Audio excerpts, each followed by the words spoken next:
Hi అండి, కరివేపాకు rice అయితే చేస్తున్నాను.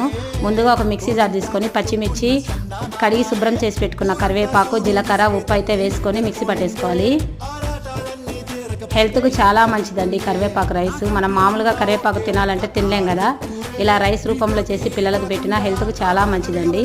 అలా పేస్ట్ వేసినాక స్టవ్ వెలిగించుకొని ఒక బాండి పెట్టుకొని అందులో మనం తగినంత ఆయిల్ వేసుకొని పోపు దినుసులు చిటపడాక పచ్చిమిర్చి, ఎండుమిర్చి వేసి అవి వేగినాక పల్లీలు, జీడిపప్పు, కొత్తిమీర, కరివేపాకు వేసి వేయించుకోవాలి. అవి వేగిపోయినాక ముందుగా మనం మిక్సీ పట్టుకున్న పేస్ట్ ఉంటుంది కదా, కరివేపాకు పేస్టు, అది కూడా వేసి బాగా వేయించుకోవాలి. ఆయిల్ పైకి వచ్చేదాకా వేయించుకుంటే సరిపోతుంది. తర్వాత పసుపు వేయాలి. రైస్ వేసి కలుపుకొని కొంచెం నిమ్మకాయ పిండి వేసుకుంటే సరిపోతుందండి. అంతేను, హెల్త్కు చాలా మంచిది. మీరు కూడా ఇలా చేసుకోండి. ఎలా ఉందో కామెంట్ చేయండి. కొత్తగా చూస్తుంటే సబ్స్క్రైబ్ చేసుకోండి friends. Like and comment. Bye.